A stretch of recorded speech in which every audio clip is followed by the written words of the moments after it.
Welcome back to my YouTube channel. Today we are going to look at the implications of the structure of Uganda's economy.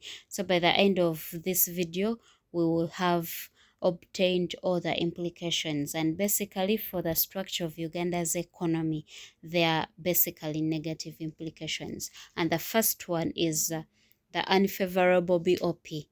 How does this come along? So we see that Uganda basically exports agricultural products, and these agricultural products, they generate low foreign exchange earnings, and yet we import expensive manufactured goods. So this is going to increase the import expenditures. So we find that we spend a lot on importation, and yet we obtain low earnings from the exportation. So this will result into the BOP deficit. The other implication we can look at is the low personal income levels.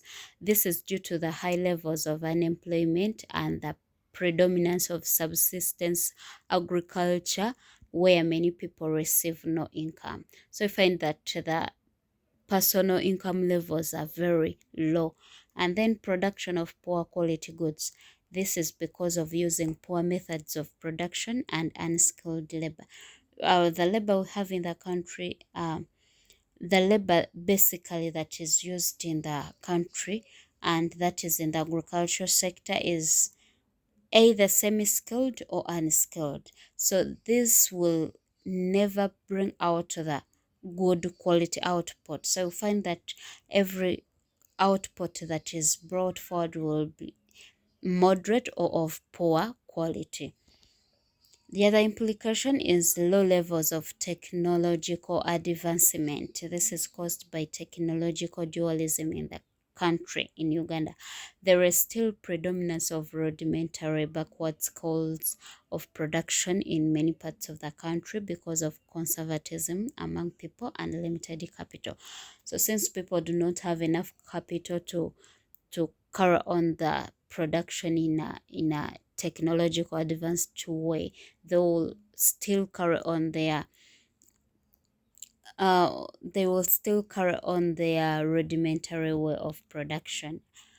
Then the other one is having predominantly unskilled labor. This arises from the high levels of illiteracy and as a result of many people failing to acquire the necessary skills and trainings needed in the labor market. So the other implication is unskilled labor predominantly in the country. So, and this is caused by the illiteracy rate we have in the country, and then the failure to acquire the skills through the trainings. Low levels of government revenue from taxes. This arises from the small industrial sector, high levels of unemployment, and a big informal sector, which create a narrow tax base in the country. So you find that in Uganda, the government revenue that is acquired is very low, and this is brought by the small industrial sector. So they are not able to attain the higher revenue from taxes due to this. Low savings, low investments, and low levels of capital accumulation. This arises from the high population growth rate, which increases the dependence burden on the working population such that most of the income is for consumption. This gives rise to low savings among the working population, low levels of investments, and finally, low levels of capital accumulation.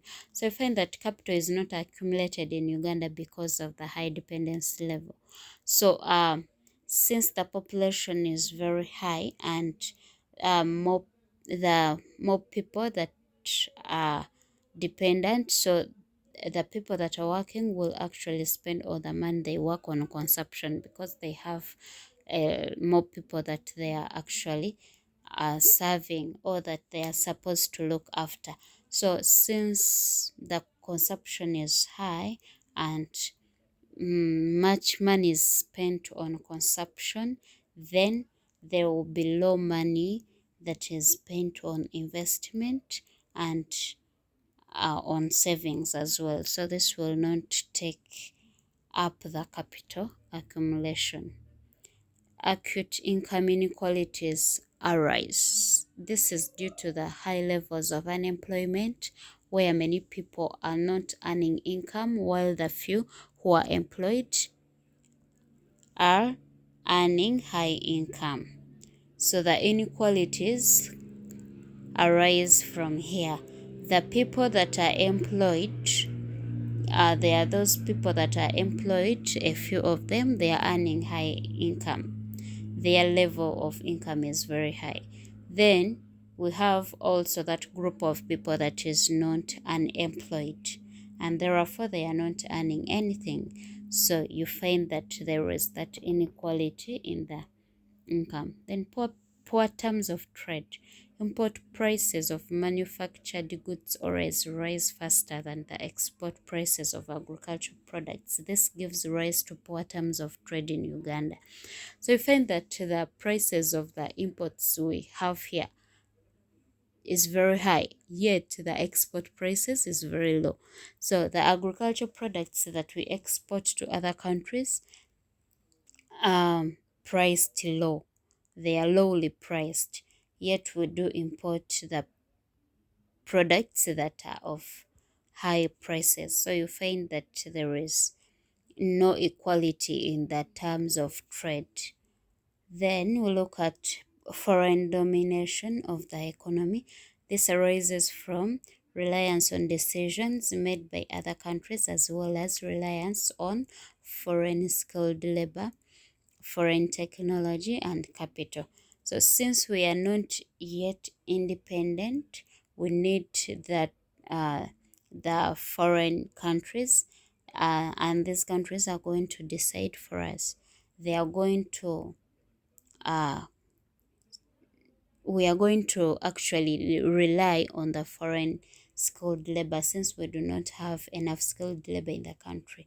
So you find that there is that domination of foreigners in the economy, be it in the technology part, be it in the capital, be it in the labor, skilled labor, and even in the decisions that are made. Low labor productivity arises from labor having low skills as a result of high levels of illiteracy among people.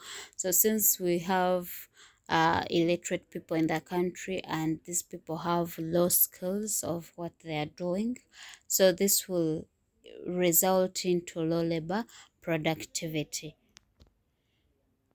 Low levels of GDP, and this comes along with it comes as a result from production at excess capacity, where some resources remain utilized, and less goods and services are produced in the country. So this is another implication. We have the resources, but they are underutilized, and the goods and services are produced less in the country, leading to low levels of GDP in the country. Thank you so much for watching. This marks the end of this video. God bless you.